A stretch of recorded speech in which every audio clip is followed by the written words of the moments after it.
Afternoon, everybody. Good to see you guys. And we are so glad to have gotten that victory on Saturday. I know I talked to some of you guys on Saturday night and just proud of our guys. It's a really hard fought victory. That's a difficult place to win.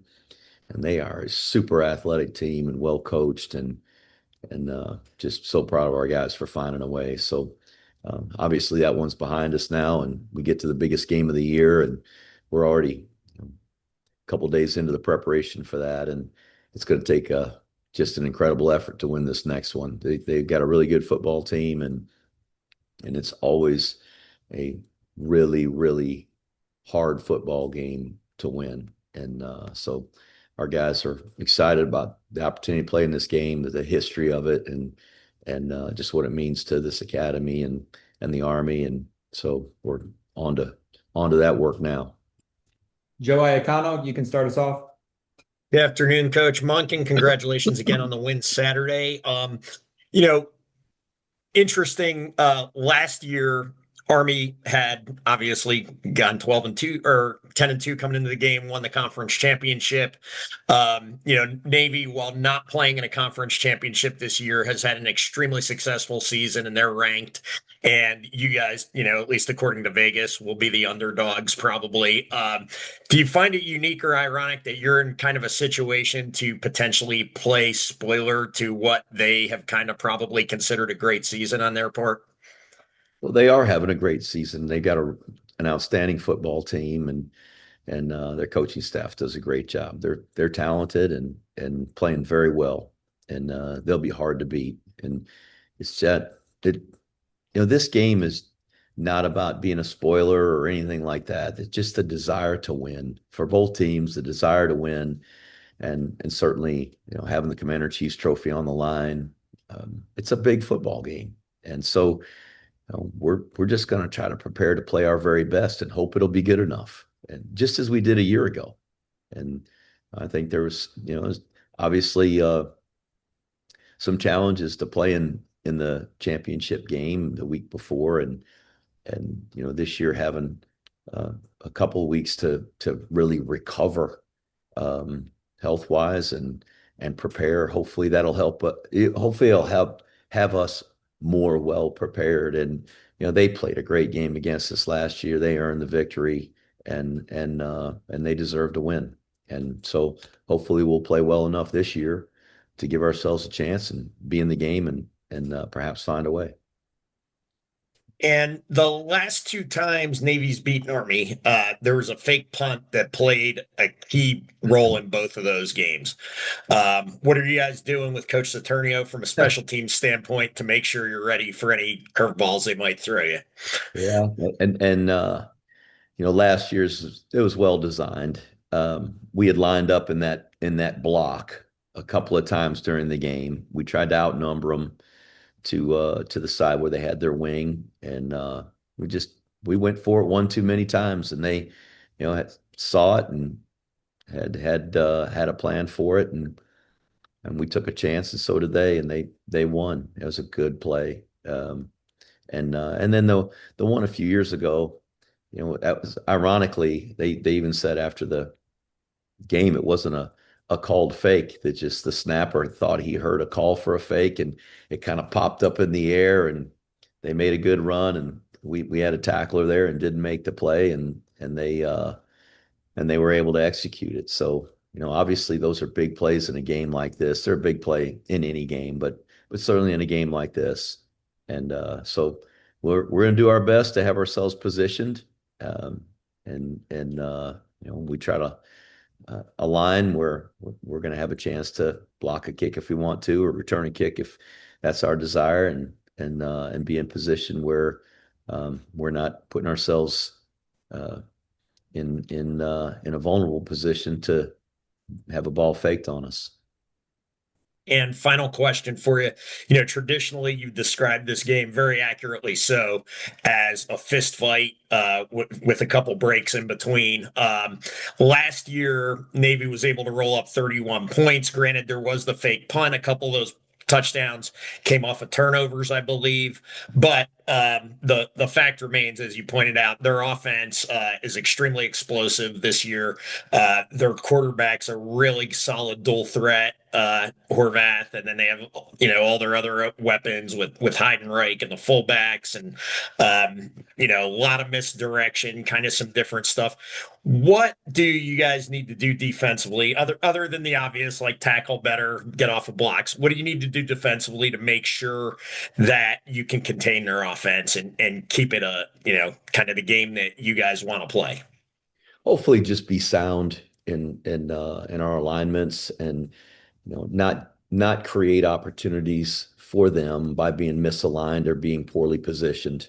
And that's all we can do. And then count on our guys to do their job, which is the things that you discussed and mentioned there, the fundamentals of block destruction, the fundamentals of tackling, covering receivers, our assignments, just being where we're supposed to be and giving ourselves a chance from that standpoint is challenging. I mean, you mentioned all those guys that they've got, the quarterback, the slot back, the fullback, the offensive line, tight ends. I mean, they got a bunch of guys, receivers that they're a talented football team, a good football team, and well coached. And Coach Cronick's done a great job there with that system, and they make it tough on everybody they play, and certainly made it tough on us a year ago. And so hopefully we'll learn some lessons and we'll do a better job this year. Thanks. Sal, go ahead. Hey, Coach. Hope you're well. The emotion of this UTSA game on Saturday, you going up into the stands celebrating with the Army fans that were there. Can you speak about the importance of that victory to the program? Getting bowl eligible and just the emotion, on the field after the win. After starting 1-3, to find ourselves in a position to be in a bowl game was, I commend our players and our coaches for continuing to fight and to battle throughout the year. And we had some ups and downs, that's for sure. A lot of close games, and unfortunately, some of those we didn't, come out on top. But probably, I guess, the ones that were one-score games could have easily gone the other way. So I just thought it was a very hard-fought game. That's a really difficult place to win. They're extremely talented and well coached, and our backs were to the wall. And we had a lead. We had a 10-point lead, and they got 2 touchdowns in a row. And all of a sudden, we find ourselves back into a corner, and the offense made a great drive, 75 yards for a touchdown, which we needed to take the lead. And then the defense got a stop, and just gritty, tough performance by our guys in a very difficult building to win in. So it was emotional to start 1-3. There's some feelings of despair. I mean, that's not how you want to start a football season, anybody. But our guys they just were resilient enough and tough enough to find a way, even after the disappointment last week against Tulsa, to find a way to go down there and beat a really good UTSA team. So I was excited for our team and thankful to the people that came and supported our team on Saturday. There's a lot of Texas guys on our team, families, friends, but just other grads and other people that are affiliated and associated with West Point that showed up to cheer on the team. It was great. Did it seem like almost an Army home game at times during that game, or no? No, I don't know that we had that kind of crowd. They get a really good crowd there, and as I said last week in preparation, there's a lot of orange in that stadium every time we go there, and there was a lot of orange in the stadium on Saturday. They had a really nice crowd, and we did too. But I wouldn't exactly, I wouldn't say we outnumbered them or anything like that. The American Conference had released their awards today. Brady Small, Andon Thomas, and Jack Bosom make the respective teams, and Casey Larkin be honorable mention. Can you give us like a quick, take on their season so far? Those those 3 or 4 players? All those guys have had good seasons for sure. Brady, just how much he means to our offense. He's tough, anchors that offensive line, and it's a good tough unit. It's hard to argue with the production he has. He makes a lot of tackles. He shows up around the ball, plays really fast. Jack Bowsam, I'm particularly proud of. He played his first college football snap this year. He hadn't played in any college football games before this season, and he's really grown and improved. And I'm looking forward to the future with him. And then, Casey, I think, is an outstanding player. He plays the game so fast and just reckless when he's attacking the football. And so I'm happy for him. I'm happy for all those guys that they get recognized. Has Casey come out of the UTS game as expected? Is he okay? And do you think he'll be ready for Army Navy? He is. He's okay, and I appreciate you asking. He's, that was a little bit concerning, just the scene. But we've got a great training staff, and they took great care of him while he's on the field and assessed the situation and made sure he was all right, and got him up on his feet. And so he's feeling better, and we fully anticipate he'll play in the game on a week from Saturday. Thank you, Coach. Thanks, Sal. Ken McMillan. Hey, Jeff. The fact that you guys use the tight ends quite a bit and were very successful with the passing game, at least getting the defense to maybe not be so tight on the line of scrimmage. Does that give Navy a little taste of what we can expect? Uh, Not necessarily.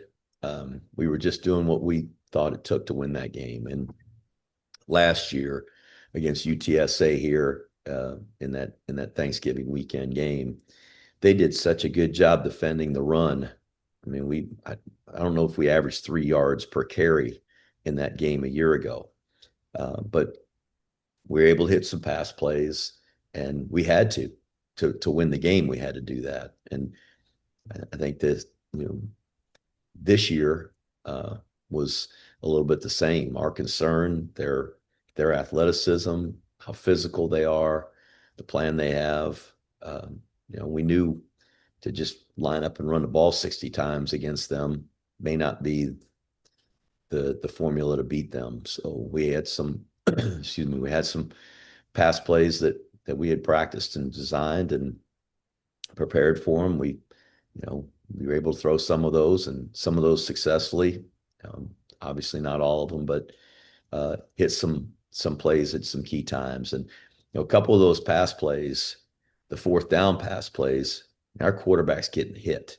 And that you just watch UTSA and how athletic and fast they are. I mean, we were fortunate on a couple of those. The one to Samari where he's on the ground, the one to Pulaski going down the middle. He's got somebody in his face or tackling him as he's throwing the ball. So UTSA's got a terrific defense and very athletic football team. So those were just, again, designed in hopes that we could hit a play when we really needed one. Jeff, the college football scene has always been this late in the season. It's always about rivalries late, and now the attention goes to the conference championships this week. But next week, you're on your own stage. What does Army Navy mean to college football and the American public? I guess it would be hard to put that into a small capsule. The college football, I think it's just a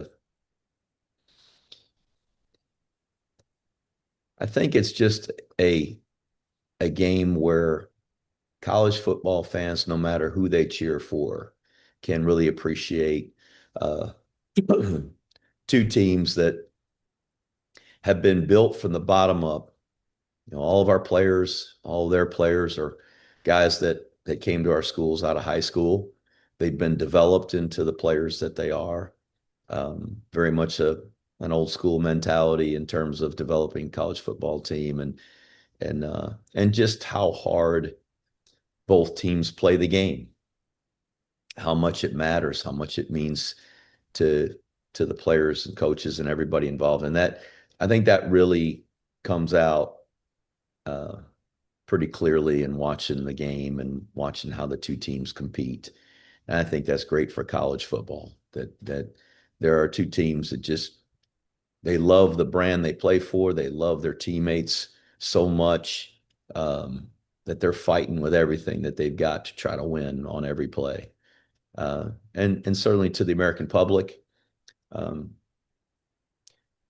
hopefully the grit and the toughness and the effort that goes into the game, um, the how physical both teams play this game, that it's a perhaps a representation of who our men and women are in the armed services that serve our nation, the toughness and the grit and the selflessness uh, that they have just to volunteer to defend our nation. But that if there is ever a time that we've got to send our men and women into harm's way, that there's going to be a toughness and a fight in them and a determination to win. And hopefully that's what this game represents to the American people. I think it's a game that every American can be proud of, knowing that the competitors on the field and all their classmates in the stands that are watching have made a pledge of commitment to serve their nation and to stand in the gap between freedom and those that want to take it from us. And there's really no other game like that. Jeff, I know you wanted to be playing in the American Conference Championship this weekend, but you're not. So Mhm. I know your focus is on this year, but give me your appreciation of what you guys accomplished in 2024, the season you had, the perfect run through the American, and of course the win over Tulane in the title game. Give me your appreciation 1 year later. Well, we had a good football team, and we had a veteran football team, and some guys that really stepped up and played their very best football uh, in their senior year. And you look at our captains and some of those key players. I mean, they just had a terrific season, um, and everybody played so hard and played so well together. Um, it's hard. It's hard to win a college football game. I don't care where you're coaching, where you're playing. It's really hard to win a college football game. And so to have a season like we had, I mean, it's pretty special. Obviously, we would have liked to have won the game in December, and that's the thing about this rivalry that perhaps is hard to put into words. Just the fact that one game can have such an impact on a perception of a season. But our guys they played tough and they played hard and I was happy, with just how they approached each week. They were very professional, very mature, and but we had a senior laden team and they did a really good job with that. And this season hasn't been what we hoped in terms of wins and losses, but we've had a group of guys that have continued to fight, and they've fought with the same spirit uh, and the same effort as the team a year ago, and that for that I've been really proud, and just being a part of a team like that makes me appreciate our players and just their competitiveness and all that they do to try to win. To reference something you said earlier about being 1-3, and here you are now. Um, you've been doing this a long time, Jeff. You had ups and down seasons. You've had, I go back to like 2 years ago when you guys were, what was it, 2-6, and then closed the season with victories and all. Mhm. What is the secret to keeping your team at 1-3, staying on purpose, staying on focus? I think a lot of it is the effort that's put into building a camaraderie and a team spirit throughout the year. It's not something that just happens when things are going bad and all of a sudden everybody rallies. That's just you're crossing your fingers and hoping. But it's an investment throughout the year, and It's an investment that our players have in each other and doing hard things together and challenging our players and pushing people to the limit to be their best. That investment, um, that the confidence that's built from being pushed to the very limits of what you can handle physically and mentally, that's important. We have to do hard things if we're going to be able to overcome adversity and persevere.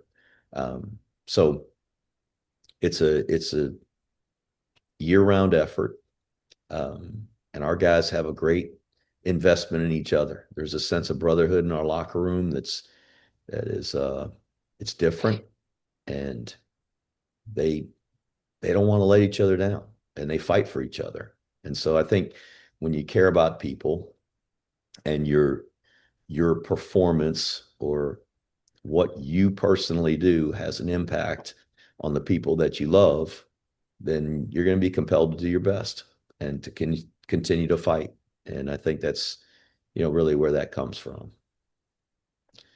And Jeff, last thing, we saw several dismissals early in the year in the American coaching ranks, and we just saw 4 departures this past weekend. Um, your thoughts on how that affects the American, how it affects college football, and boy, that's going to be a real different AAC media day next year. Well, certainly, I wish all those coaches well, and I'm happy for those coaches that have an opportunity to to go on to a big job, and I'm certain that's been a dream of theirs, and they'll all do very well. Those are all very good football coaches, and for the coaches that were dismissed, certainly wish them well, and hope for another opportunity for them.